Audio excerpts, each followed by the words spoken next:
قرآن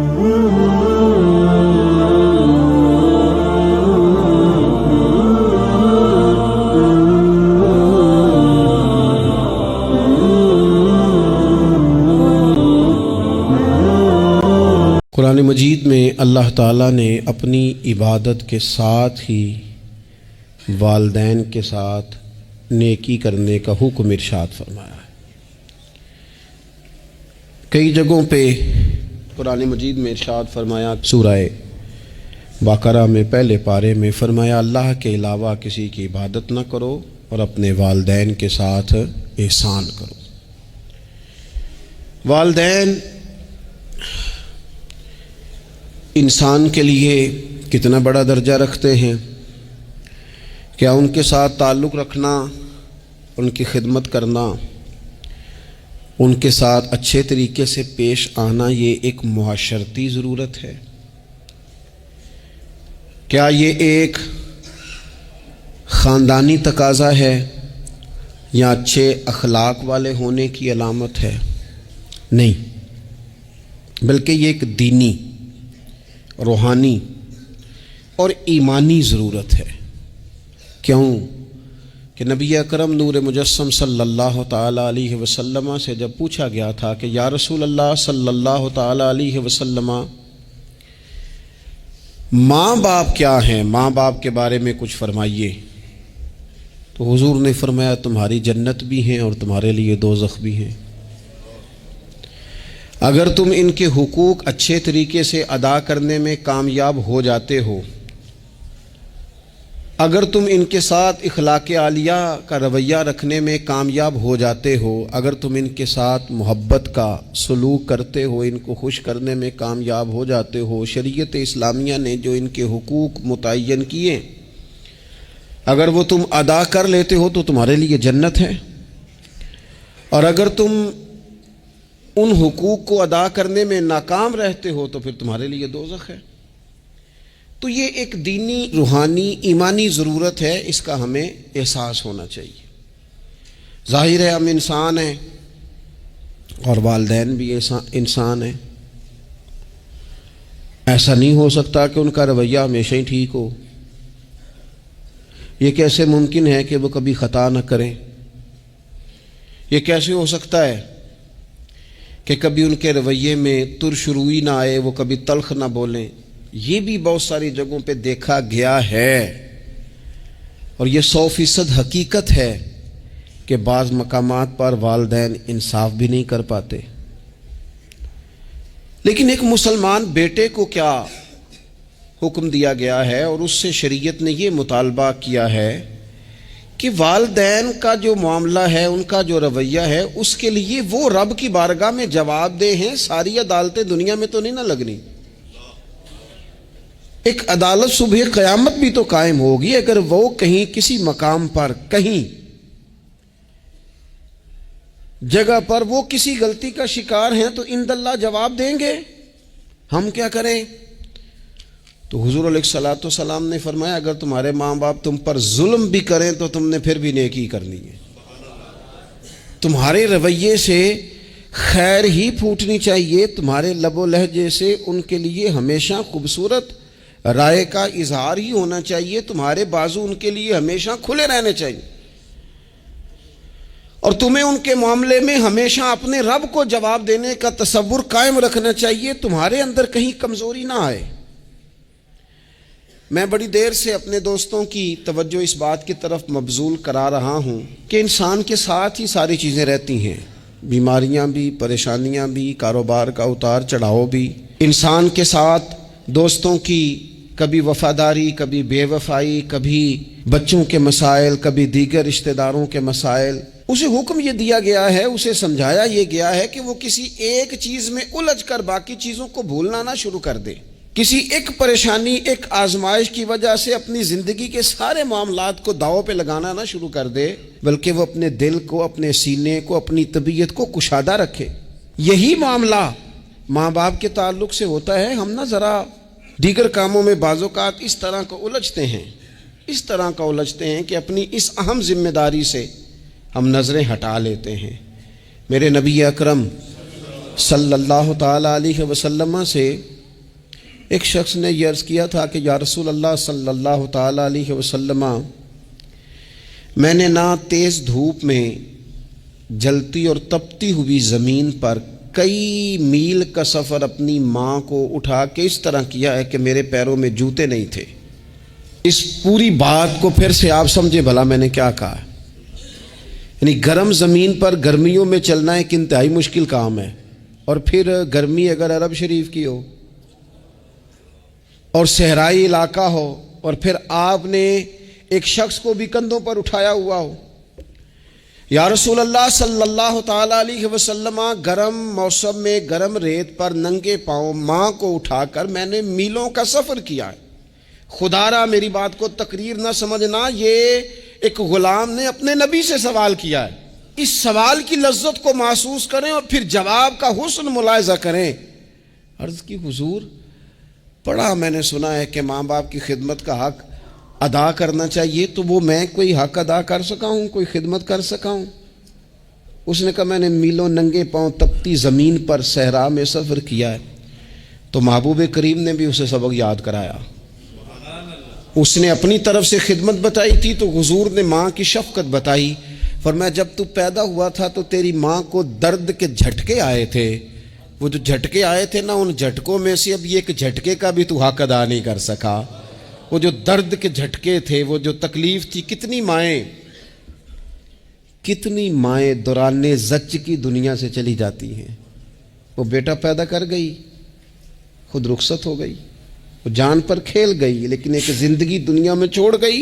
لیکن کیا کبھی ایسا ہوا ہے کہ کسی ماں نے کہیں کھڑے ہو کے کہا ہو کہ اوہو میں نے بڑا کام کیا ہے، میں نے بڑی خدمت کی ہے، میں نے یہ کیا ہے، میں نے یہ اعزاز دیا ہے، لیکن بچے تھوڑا سا کر کے نا، آپ نے ناراض نہیں ہونا، میں نے اپنے کانوں سے یہ باتیں سنی ہیں کہ جی الحمدللہ میں نے ابا جی کو حج کرایا ہے، شکر ہے اللہ کا جی، ابا جی میرے پاس ہی تھے جی، باقی بھائیوں کے پاس نہیں تھے۔ تو ابا جی کس کے تھے؟ پڑوسی نے حج کرانا تھا، آپ کے پاس تھے نا، تو آپ کے والد ہی تھے نا۔ آپ نے یہ 20 مرتبہ بتایا ہے کہ والد کی میں خدمت کرتا ہوں، میرے پاس رہتا، یہ بھی بتاؤ کہ ابا نے مجھے حصہ کتنا دیا ہے۔ ساتھ یہ بھی بیان کرو کہ صرف ابا ہی میرے پاس نہیں رہتا، میں نے بھی ساری زندگی باپ کے پاس ہی گزاری ہے۔ اس نے بھی کبھی کہا تھا چاروں میرے پاس ہوتے ہیں، پانچوں میں نے رکھے ہوئے ہیں۔ کیا مذاق ہے، کتنی چھوٹی سوچ ہے۔ اپنے والدین کے ساتھ بڑا رویہ عمدہ کیا جائے، کبھی نہ الجھنا۔ خبردار، ایک مقام پر ماں باپ کی نافرمانی کی جا سکتی ہے، وہ کب؟ جب وہ آپ کو دین کے مخالف چلنے کا کہیں، جب رب رسول کی مخالفت کا معاذ اللہ کہیں، اور مسلمان والدین یہ کبھی کہہ سکتے نہیں۔ باقی ہر کام میں ان کی فرما برداری ہے، ان کی خدمت ہے، ہر جائز کام میں ان کی بات کو تسلیم کرنا ہے۔ بلکہ حضرت اسماء بنت ابی بکر صدیق، حضرت صدیق اکبر رضی اللہ تعالی عنہ کی صاحبزادی ہیں، انہوں نے ایک دفعہ نبی پاک علیہ السلام کی خدمت میں ایک سوال بھیجا تھا۔ عرض کی یا رسول اللہ صلی اللہ تعالی علیہ وسلم، ماں مشرکہ ہے، اللہ رسول کو نہیں مانتی، معاذ اللہ، ماں مشرکہ ہے، تو حضور وہ مجھ سے ملنا چاہتی ہے، کیا میں اس سے حسن سلوک کر سکتی ہوں؟ تو نبی کریم نے فرمایا تیری تو ماں ہے نا، چل تو اچھا سلوک ہی کر، تو اپنا رویہ اس کے ساتھ ٹھیک رکھ، کیونکہ تیری والدہ ہے۔ میں آج حقوق والدین پر تقریر نہیں کرنے جا رہا، بس ایسے ہی مجھے خیال آیا۔ میں ایک دوست نے ایک سوال پوچھا ہے، مجھے اچھا لگا ان کا بات پوچھنا۔ انہوں نے یہ پوچھا ہے کہ اگر کسی شخص کے والدین دنیا سے چلے جائیں اور جانے کے بعد اسے احساس ہو کہ مجھ سے بڑی غلطیاں ہو گئیں، اسے احساس ہو کہ بڑی کوتاہیاں ہو گئیں، بڑی جگہوں پہ میں بھول گیا۔ بہت سارے لوگوں کو پچھتاوا ہوتا ہے کہ یار بڑی چیزیں تھیں جو ہم کر سکتے تھے پر ہم سے نہیں ہو سکیں۔ انہوں نے پوچھا جی کوئی اب بھی کوئی اس کا حل ہے؟ تو میں نے کہا ہے نا، ہم رسول رحمت کے ماننے والے ہیں صلی اللہ تعالی علیہ وسلم۔ نبی پاک صلی اللہ تعالی علیہ وسلم نے ارشاد فرمایا، الترغیب والترہیب میں حدیث موجود ہے، حضرت انس بن مالک رضی اللہ تعالیٰ عنہ حدیث کے راوی ہیں، اللہ کے پیارے حبیب علیہ الصلاۃ والسلام نے فرمایا جس بندے کے والدین یا دونوں میں سے کوئی ایک انتقال کر جائے اور وہ معاذ اللہ ان کا نافرمان ہو تو فرمایا پھر ان کے لیے دعا کرتا رہے، استغفار کرتا رہے، امید ہے اللہ اسے نیکوکاروں میں لکھ دے گا، وہ فرما برداروں میں آ جائے گا۔ شرط یہ ہے کہ وہ ان کے لیے استغفار کرے، دعائے مغفرت کرے، اب ان کے لیے وہ اب ہی شروع کر دے ان کو یاد کرنا، اب ہی اس مقام پر آ جائے، ابھی کچھ سوچ لے، تو اللہ تعالیٰ کی بارگاہ سے کرم کی امید ہے کہ اللہ اس نے جو زندگی میں اس سے غلطیاں ہو گئی، رب اس کی ان غلطیوں کو معاف کر دے گا۔ روز استغفار کرے۔ ایک دوست نے مجھ سے ایک دفعہ پوچھا تھا کہ حضرت صاحب والدین چلے گئے ہیں، ان کے لیے کیا کروں؟ تو بڑی بڑی چیزیں بھی کی جا سکتی ہیں، لیکن میں نے اپنے اس محبت والے دوست کو یہ محبت والا مشورہ دیا تھا کہ میں چونکہ آپ کو جانتا ہوں آپ نماز میں کوتاہی کرتے ہیں، آپ نہ نماز پڑھنی شروع کر دیں۔ وہ کہنے لگے جی وہ تو میں پڑھوں گا، والدین کے لیے کیا کروں؟ میں نے کہا نماز پڑھیں، ہر نماز کی آخری رکعت میں کہو گے نا ربنا اغفر لی ولیوالدی، کہو گے نا ہر نماز میں، تو کتنا بڑا اجر ملے گا آپ کے والدین کو۔ اور پھر وہ سارا اسلوب کہ پہلے آپ نے قیام کیا، پھر آپ نے رکوع کیا، پھر آپ نے سجدہ کیا، پھر آپ اتحیات میں بیٹھے، پہلے آپ نے اللہ کی بارگاہ کے اندر اس کی عبادت کرنے کا دھم بھرا، پھر اس کی وحدانیت کی شہادت دی، پھر اس کے محبوب پر درود پڑھا، اتنے سارے کام کر کے اب آپ نے آخر میں کہا ربنا اغفر لی ولیوالدی، یا اللہ مجھے بخش دے اور میرے والدین کو بخش دے۔ تو بتائیے اللہ کتنا کرم فرمائے گا۔ تو اپنے والدین کے لیے ان کے جانے کے بعد بہت ساری چیزیں ہیں، کفن دفن کا بندوبست کیا جائے، جنازے کا اہتمام کیا جائے، لیکن کچھ چیزوں کو نبی پاک علیہ الصلاۃ والسلام نے ذرا توجہ سے ہمیں سمجھایا ہے اور ہماری بار بار توجہ دلائی ہے۔ ایک شخص نے عرض کیا تھا یا رسول اللہ صلی اللہ تعالی علیہ وآلہ وسلم کہ میرے والدین دنیا سے چلے گئے ہیں تو کیا اب بھی میں ان کے ساتھ کوئی بھلائی کر سکتا ہوں؟ اچھا پہلے میں آپ سے ایک بات عرض کروں، ہمیں موقع ملتا ہے ختمات شریف پہ جانے کا، ایصال ثواب کی مجالس میں حاضری کا، اور پھر اللہ تعالیٰ یہ بھی موقع دیتا ہے کہ بعض اوقات مسلمانوں کے لیے دعا کرتے ہیں اور ہمارے ذمے لگا دیا جاتا ہے کہ جناب اتنا ایصال ثواب کرنے کے لیے اہتمام کیا گیا ہے تو یہ آپ کر دیں۔ تو ہم پتہ کیا کرتے ہیں، ہم کہتے ہیں کہ جناب جانے والے کا نام بتاؤ، نام بتاتے ہیں تو ہم فلاں بن فلاں کہہ کے جو نام بتایا جاتا ہے ان کے لیے دعا کر دیتے ہیں، لیکن جب والدین کے لیے دعا کرتے ہیں پھر نام تو نہیں نہ لیتے، پھر کیا کہتے ہیں یا اللہ میرے والد کو بخش دے، میری والدہ کی مغفرت۔ اس کا مطلب ہے وہ دنیا سے چلے گئے، آج بھی ماں باپ ہیں، وہ رخصت ہوئے، انہوں نے پردہ کیا، ان کی روح کا رشتہ ٹوٹا ہے پر تیرا رشتہ ان کے ساتھ آج بھی قائم ہے، تیرا تعلق ان سے ٹوٹ سکتا، وہ تیرا تعلق، میں نے ایک دفعہ پہلے بھی کہا تھا میرا بیٹا شاید قد میں مجھ سے تھوڑا اونچا ہو گیا ہو اور اللہ تعالیٰ نے مجھے بڑے محبت والے سنگی دیے، میں نے اپنی حیثیت اہمیت سے بڑھ کر دنیا میں محبت پائی، لیکن میں نے اپنی زندگی میں سب سے زیادہ اپنے والد کی کمی محسوس کی، بڑی محسوس کی۔ ابھی بھی کبھی کبھی سوچتا ہوں کہ کچھ باتیں صرف ان سے ہو سکتی ہیں، کسی اور سے نہیں ہو سکتی۔ کبھی کبھی محسوس ہوتا ہے کہ ان کے دامن کے اندر ٹھنڈ کے موقع پر نگ ملتا تھا اور گرمی کے موقع پر ٹھنڈی ہوا آتی تھی۔ یہ خاص انہی لوگوں کا وطیرہ ہے، یہ انہی کا خاصہ ہے، پتہ نہیں اللہ نے کس طرح ان لوگوں کو بنایا ہے اور کس طرح کا یہ رشتہ بنایا۔ تو نبی اکرم صلی اللہ تعالیٰ علیہ وسلم کی خدمت عالی مرتبت میں عرض کیا، صحابی نے سنن ابو داؤد شریف میں حدیث ہے، عرض کی یا رسول اللہ صلی اللہ تعالیٰ علیہ وسلم میرے والدین چلے گئے تو کیا میں ان کے جانے کے بعد بھی ان کے لیے کچھ کر سکتا ہوں؟ تو نبی پاک نے 5 باتیں ارشاد فرمائیں۔ فرمایا ہاں، ایک تو ان کے لیے دعا مانگا کر، دوسرا اللہ کے محبوب نے فرمایا ان کے لیے استغفار کیا کر، تیسرا رسول کریم علیہ السلام نے فرمایا اگر انہوں نے کسی سے کوئی وعدہ کیا تھا تو اسے پورا کر دے، اگر تجھ سے ہو سکے اور رسول کریم علیہ السلام نے فرمایا اگر ہو سکے تو ان کی طرف سے صلہ رحمی بھی کر، یعنی ان کے رشتہ داروں سے اچھا سلوک کر، اپنے چچاؤں کے ساتھ تو نیکی کر، اور اگر تیری والدہ کی طرف سے تو نیکی کرنا چاہے تو اپنے ماموں کے ساتھ، خالاؤں کے ساتھ تو اچھا سلوک کر، اور پھر 5ویں نمبر پر محبوب نے فرمایا اپنے والد کے دوستوں کی تعظیم کر، ان کے لیے تیرے دل میں اچھے جذبات ہوں، تو اکرام کر دوستوں کا۔ اور والد کے دوستوں کے اکرام کا تو اتنا بڑا درجہ ہے کہ حضرت ابو بردہ رضی اللہ تعالیٰ عنہ تشریف لائے مدینہ طیبہ میں۔ حضرت ابو بردہ مدینہ طیبہ میں تشریف لائے تو حضرت عبداللہ ابن عمر رضی اللہ تعالیٰ عنہ ان سے ملنے پہنچ گئے فٹافٹی۔ مصروف آدمی تھے حضرت عبداللہ ابن عمر، بہت بڑے مفتی تھے، لوگ ہر وقت مسائل پوچھتے تھے، حج کے سب سے زیادہ مسائل انہی کو آتے تھے، اور صحابہ میں ایک بہت بڑا مقام رکھتے تھے۔ حضرت عبداللہ ابن عمر فوراً حضرت ابو بردہ رضی اللہ تعالیٰ عنہ سے ملاقات کے لیے پہنچے، اور پہنچتے ہی فرمانے لگے آپ کو پتہ ہے میں آپ سے کیوں ملنے آیا ہوں؟ حضرت ابو بردہ کہنے لگے میں تو خود بڑا حیران ہوں کہ آپ ایک مصروف آدمی اور آپ ٹائم نکال کر کے میرے پاس تشریف لائے۔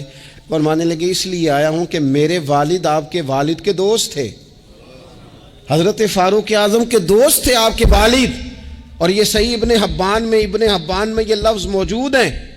حضرت سیدنا عبداللہ ابن عمر رضی اللہ تعالیٰ عنہ فرمانے لگے نبی پاک علیہ السلام نے فرمایا ہے کہ جو اپنے والد کی قبر میں ان سے اچھا سلوک کرنا چاہے وہ والد کے دوستوں کے ساتھ اچھا سلوک کرے، وہ اس رویے کو، اس محبت کو قائم کرے، اس چیز پر خاص اہتمام کرے، خاص ذوق دے۔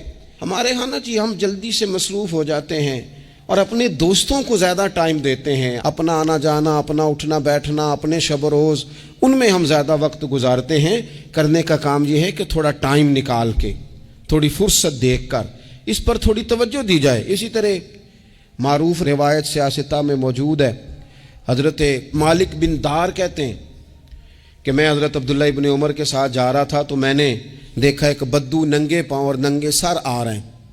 حضرت عبداللہ ابن عمر نے فٹافٹ انہیں اپنی سواری بھی دے دی، سیاستہ سے حدیث عرض کر رہا ہوں، سواری بھی دے دی اور پگڑی بھی دے دی۔ فرماتے میں نے عرض کی حضرت عبداللہ ابن عمر سے کہ حضور یہ بدو ہیں، یہ تو تھوڑے سے نذرانے پہ بھی خوش ہو جاتے، آپ کوئی عام معمولی سا تحفہ بھی دیتے تو راضی ہو جاتے، اور آپ نے پگڑی بھی دے دی اور گھوڑا بھی دے دیا۔ حضرت عبداللہ ابن عمر کہنے لگے یہ کوئی عام آدمی نہیں، یہ میرے والد کے دوست ہیں، اور والد کے دوستوں سے محبت کرنا یہ ہمیں رسول رحمت نے سکھایا ہے، کیونکہ اصلاں نال جے نیکی کریے تو نسلاں تاک نہیں بھول دے۔ محبتوں کو قائم رکھنا، ان کو دوام دینا۔ ہمارا تو چچا کے ساتھ سلوک نہیں رہتا، توجہ نہیں رہتی۔ ہم نے اصالِ ثواب کا جو مفہوم بنا لیا ہے وہ بڑا گڑبڑ ہے۔ اگر تو کسی کے پاس بہت زیادہ پیسے ہوتے ہیں تو وہ اصالِ ثواب کی محفل ویسے ہی ایک سیاسی اجتماع بن جاتی ہے، اور جو عام لوگ ہیں ان کا زور کہیں نہیں چلتا، تو چلو مسجد میں تو چلتا ہی ہے نا، وہ آ کے کہتے ہیں مولوی صاحب کو کہ بچے بھیج دیں اور پورا قرآن پاک پڑھانا ہے ہم نے۔ بھئی نبی پاک علیہ السلام نے تو فرمایا جتنی دیر دل جمے اتنی دیر پڑھو، آپ نے کیوں پابند کیا پورا پڑھنے کا؟ اور پھر اللہ تبارک و تعالیٰ اگر معاف فرمانے پہ آئے، وہ تو پتر بسم اللہ بھی پڑھے تو اللہ باپ کو معاف فرما دیتا ہے۔ شرط یہ ہے کہ خلوص ہو، وہاں تو معیار دیکھا جاتا ہے، مقدار تھوڑی دیکھی جائے۔ تو اصالِ ثواب تو یہ ہے کہ آپ ضرورت دیکھیں کس چیز کی ہے۔ ہمارے ہاں منوں کے حساب سے کھانے پک جاتے ہیں، بڑی بڑی لمبی دعوتیں ہوتی ہیں، بڑا کچھ ہوتا ہے، لیکن جو ضرورت ہوتی ہے، ضرورت کو ہم نہیں دیکھتے۔ اگر آپ کوئی اور کام ضرورت کا کرا دیں نا، کروڑوں روپیہ آپ نے لگا دیا ختمات پہ اور فلاں پہ، اور جس قبرستان میں آپ نے والد کو دفن کیا اس میں تو غریبوں کے لیے مزید جگہ ہی نہیں دفن کرنے کی، تو یہ اچھا اصالِ ثواب نہیں تھا کہ قبرستان کی جگہ بڑھائی جاتی، یہ اچھا اصالِ ثواب نہیں تھا کہ مسجد کا ماحول دیکھا جاتا، علاقے کے غرباء پر نظر کی جاتی، وہ لوگ جو بیچارے قرض کے نیچے آ کے پوری طرح دب گئے ہیں، نفسیاتی مریض ہو گئے، ان غریبوں کو دیکھا جاتا، یہ اصالِ ثواب نہیں تھا۔ آپ دیکھیے حضرت سعد رضی اللہ تعالیٰ عنہ نے حضور کی بارگاہ میں عرض کی یا رسول اللہ صلی اللہ تعالیٰ علیہ وآلہ وسلم، میری ماں ایک غلام آزاد کرنا چاہتی تھی، اگر میں ان کی طرف سے وہ غلام آزاد کر دوں موتا امام مالک میں روایت موجود ہے. اب غلام آزاد جب آپ کر دیتے تھے نا، آج کل تو غلام بکتے نہیں، لیکن ایک قسم غلامی کی آج بھی ہے. بتا دوں آپ کو، وہ جو بندہ ایڈوانس نہیں لے لیتا بیچارہ 4 لاکھ روپیہ، پھر اس کو تنخواہ بھی پوری نہیں ملتی، پھر اس کی جان بھی نہیں چھوٹتی، وہ کہیں اور جا بھی نہیں سکتا. بھئی آپ ایڈوانس دیں گے کسی کو، اس کو خرید تو نہیں نہ لیں گے، اس کی مجبوری تو نہیں نہ خریدیں گے، اللہ کو ناراض تو نہیں نہ کر لیں گے. آپ ایڈوانس دیں لیکن پھر اسے تنخواہ بھی تو اتنی دیں جتنی معاشرے میں روٹین سے ہوتی ہے. یا رسول اللہ اگر میں غلام آزاد کر دوں اپنی ماں کی طرف سے، چل تو بھی کسی کو ایڈوانس معاف کر دے ماں باپ کی طرف سے، چل تو بھی کسی کو چھوڑ دے قرضہ ماں باپ کی طرف سے، چھوڑ دے، کچھ نہیں ہوتا. رسول کریم علیہ السلام کی بارگاہ میں عرض کی حضرت سعد نے، یا رسول اللہ صلی اللہ تعالی علیہ وسلم اگر میں اماں کی طرف سے غلام آزاد کروں تو ماں کو ثواب ملے گا؟ حضور نے فرمایا کرنا، ملے گا نا تیری ماں کو ثواب، کرنا تم یہ سال ثواب، یہ والا سال ثواب کرنا. حضرت سعد رضی اللہ تعالیٰ عنہ نے ایک مقام پر یہ بھی عرض کیا تھا، ابو داؤد شریف میں موجود ہے کہ یا رسول اللہ صلی اللہ تعالیٰ علیہ وسلم میری ماں کا انتقال ہو گیا، ان کی طرف سے کچھ کرنا چاہتا ہوں، کیا کروں؟ میں آپ سے عرض کرتا ہوں نا، تنقید کرنا تو آسان کام ہے، تو بنائے نا کسی مدرسے میں کمرہ جہاں طالب علم پڑھیں، والدین کی طرف سے بنائیں، جا کے دیکھو نا. یہ بات کرنا تو آسان ہے کہ ہسپتالوں میں ایک بیڈ پہ 4 لوگ پڑے ہیں، تو آپ اپنے والد صاحب کی طرف سے ہسپتال میں 2 کمرے بنوا دینا، آپ کو 20 بیڈ پہنچا دینا. آپ جا کے بات کریں کسی ٹرسٹ والے سے اور کسی سرکاری ہاسپٹل والے سے کہ لائنوں میں لگے ہوئے ہیں لوگ، ہارٹ کا پیشنٹ جو بیچارہ قریب ہو جاتا ہے موت کے اور اس کا ٹیسٹ ہی نہیں ہو پاتا، مشینیں نہیں چلتی، تو آگے بڑھے نا. کیا یہ کام نہیں ہے دور بیٹھ کر تنقید کر دینا اور تھوڑی دیر تبصروں کا مزہ لے کے چپ کر دینا؟ یہ تو کوئی بھی کر لے گا، لیکن عملی اقدام کس نے کرنا ہے؟ حضرت سعد نے عرض کی حضور اماں چلی گئی ہے، ان کے لیے کیا کروں؟ تو شارحین حدیث کہتے ہیں شاید میٹھے پانی کے کنووں کی بعض جگہوں پہ کمی تھی، کریم نے فرمایا پانی کا احصال ثواب کر. حضرت سعد نے اماں کی طرف سے پورا کنواں کھدوایا اور حضور نے نام رکھا، فرمایا یہ سعد کی ماں کے نام کا کنواں ہے. تو کر دیں اماں جی کے نام پر کوئی خیر کا کام. اگر اور کچھ نہ ہو سکے تو اگر گلی ہم نے تنگ کر دیا نا تو ابا جی کی طرف سے وہ کشادہ کر دیں، اس کا بھی ثواب ہوگا انشاءاللہ. 4 فٹ جگہ چھوڑ دیں تاکہ لوگوں کو آنے جانے میں آسانی ہو. جہاں جہاں آپ لوگوں کے لیے خیر کریں گے اس پہ اللہ اجر عطا کرے. تو احصال ثواب کی یہ والی صورتیں بھی اختیار کریں. پھر ٹائم نکال کر والدین کی قبر پر جائیں اور وہاں حاضری دیں. جو لوگ مزارات پر جانے کے شوقین ہیں وہ ضرور جائیں، میں بھی جاتا ہوں. اور میں آپ کو پہلے بھی کہہ چکا ہوں، میں داتا صاحب رحمۃ اللہ علیہ کبھی بھی اس طرح نہیں گیا کہ میں جلسے پہ گیا ہوں، محفل پہ گیا ہوں، کسی کام گیا ہوں تو حاضری دے لوں. میں سمجھتا ہوں یہ ٹھیک نہیں ہے. میں تو داتا صاحب اسپیشل جاتا ہوں. میں تو حضرت بابا صاحب بھی جب جاتا ہوں تو اسپیشل جاتا ہوں، اور میں جاتا بھی ہوں تو ان کی خدمات دینیہ کو، ان کی عظمتوں کو سلام کرنے جاتا ہوں. میں تو فیوزات روحانیہ کے لیے جاتا ہوں، ایز اے خاص جاتا ہوں، حاضری دیتا ہوں. یہ بڑا کمال بات ہے. لیکن آپ کو ایک بات عرض کروں، یہ اللہ والوں کے مزارات ہیں، ان پر ضرور جانا چاہیے. لیکن ایک بات یاد رکھنا، ہر بیٹے کے لیے اس کے باپ کی قبر مزار ہے، ہر بیٹے کے لیے اس کی ماں کی قبر مزار ہے. اس پر بھی حاضری دو. حاضری کا مزاج بناؤ. یہاں جا کر کے نا حاضری دے کے آؤ. میں قبرستان سے نکل رہا تھا تو ایک دوست نے مجھے کہا کہاں ہیں؟ میں نے کہا میں اپنے والد صاحب کی قبر پہ حاضری دے کے آ رہا ہوں. کہنے لگے ان کا مزار کہاں ہے؟ میں نے کہا وہ آپ کے لیے تو کوئی روایتی مزار نہیں ہے، وہ میرے لیے مزار ہے، کیونکہ میرے والد ہیں نا، وہ راضی ہوں گے تو رب راضی ہوگا. والدہ کے لیے نبی پاک نے فرمایا اس کے پیروں کے نیچے جنت ہے. تو جس کے پیروں کے نیچے تیری جنت ہے، بتاؤ اس کی قبر تیرے لیے مزار نہیں؟ اس کی قبر تیرے لیے باعث فیوز و برکات نہیں؟ تو نبی پاک صلی اللہ علیہ وسلم نے فرمایا ایک روایت میں، جو ہر جمعے والے دن اپنے والدین کی قبر پہ جائے گا، اللہ تبارک و تعالی جانے والے کی بھی بخشی فرما دے گا. تھوڑا سا نا مخصوص سا ٹائم نکالیں، کچھ تھوڑا سا ارادہ کریں، حاضری کا پروگرام بنائیں.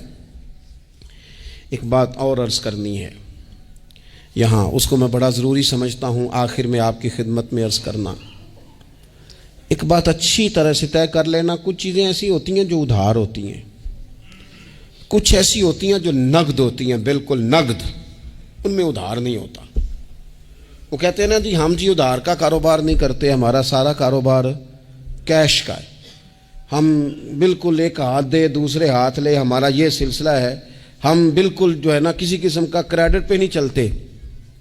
میں آپ سے عرض کروں، نبی پاک علیہ السلام نے فرمایا کسی جرم کی سزا اللہ تعالیٰ دنیا میں نہیں دیتا اتنی جلدی، بہت ساری سزائیں رب نے روک دی ہیں، قیامت کو دی جائیں گی۔ اللہ تعالیٰ سب سزاؤں سے ہمیں محفوظ فرمائے، لیکن فرمایا والدین کی نافرمانی ایسا جرم ہے جس کی دنیا میں بھی سزا ملتی ہے، دنیا میں یہ طے ہے۔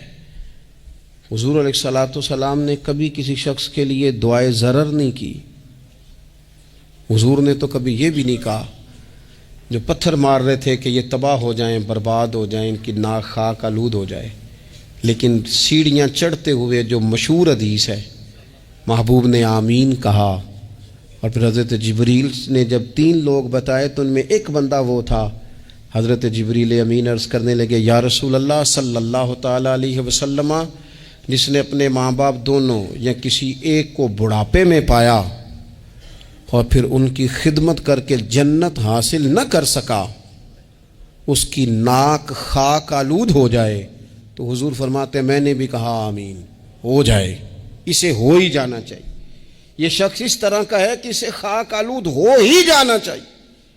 کبھی بھی زندگی میں اپنے والدین، کیا ہمیں دعا سکھائی قرآن پاک نے، کہا وَقُرْ رَبِّ ارْحَمْهُمَا كَمَا رَبَّيَانِي صَغِيرًا، آپ کہیے، آپ یہ دعا کیجئے کہ اے میرے پروردگار ان دونوں پر رحم فرما جنہوں نے بچپن میں مجھے پالا، ان دونوں پر رحم فرما۔ اپنے والدین کے لیے اپنے تھوڑے سے دل کو بڑا کریں، کچھ چیزیں اپنی زندگی میں طے کریں، کچھ معاملات اپنی زندگی میں۔ ہمارے ایک استاد تھے گجرانوالہ میں، نام لیتا ہوں، حضرت مفتی عبداللطیف صاحب رحمۃ اللہ علیہ، یہ حضرت محدث اعظم کے شاگرد ہیں، اور اعلیٰ حضرت کے بڑے صاحبزادے حضرت حجت الاسلام مولانا حامد رضا خان صاحب رحمۃ اللہ علیہ کے یہ شاید واحد مرید تھے ہمارے شہر میں، مفتی عبداللطیف صاحب قادری حامدی۔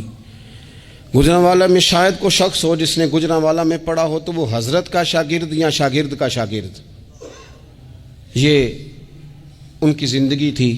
ان کی والدہ کی بڑی لمبی عمر ہوئی تو ان کے بعض کلاس فیلو نا، استاد صاحب کہتے ہیں مجھے مذاق کرتے ہیں، وہ کہتے ہیں رات کو محفل پہ آنا ہے، تو استاد جی کہتے ہیں میں امی سے پوچھ کے بتاؤں گا، تو کہتے ہیں آپ کیا بات کرتے ہیں، اتنی آپ کی عمر ہو گئی، بچے آپ کے بڑے ہیں، پوتے آپ کے، پوتیاں نوازے، اور ابھی بھی امی سے۔ فرماتے اماں بوڑھی ہیں، ضعیفہ ہیں، میں نہیں نہ ہوتا تو پریشان ہو جاتی، دیر سے آتا ہوں تو سو نہیں پاتی، امی سے پوچھ کر بتاؤں گا۔ او دوستو، یہ لوگ شاید آج اسی لیے ان کے مزارات سے خوشبو زیادہ آتی ہے، شاید اسی لیے لوگ ان کا نام ممبروں پہ لیتے ہیں، جمعوں میں تذکرے کرتے ہیں، شاید اسی لیے ان کے لیے دعائیں زیادہ ہوتی ہیں، شاید اسی لیے ان کی اسناد زیادہ چلتی ہیں۔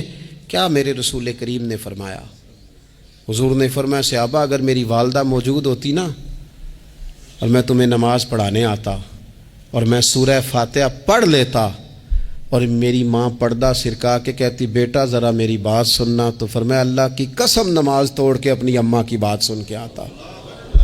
آپ میری بات کو سمجھیں، اس مفہوم کو اپنی زندگی میں پیدا کریں، اور بالخصوص والدین رخصت ہو جائیں تو پھر تو زیادہ حق بنتا ہے کہ ہم تھوڑا اور زیادہ محتاط ہو جائیں۔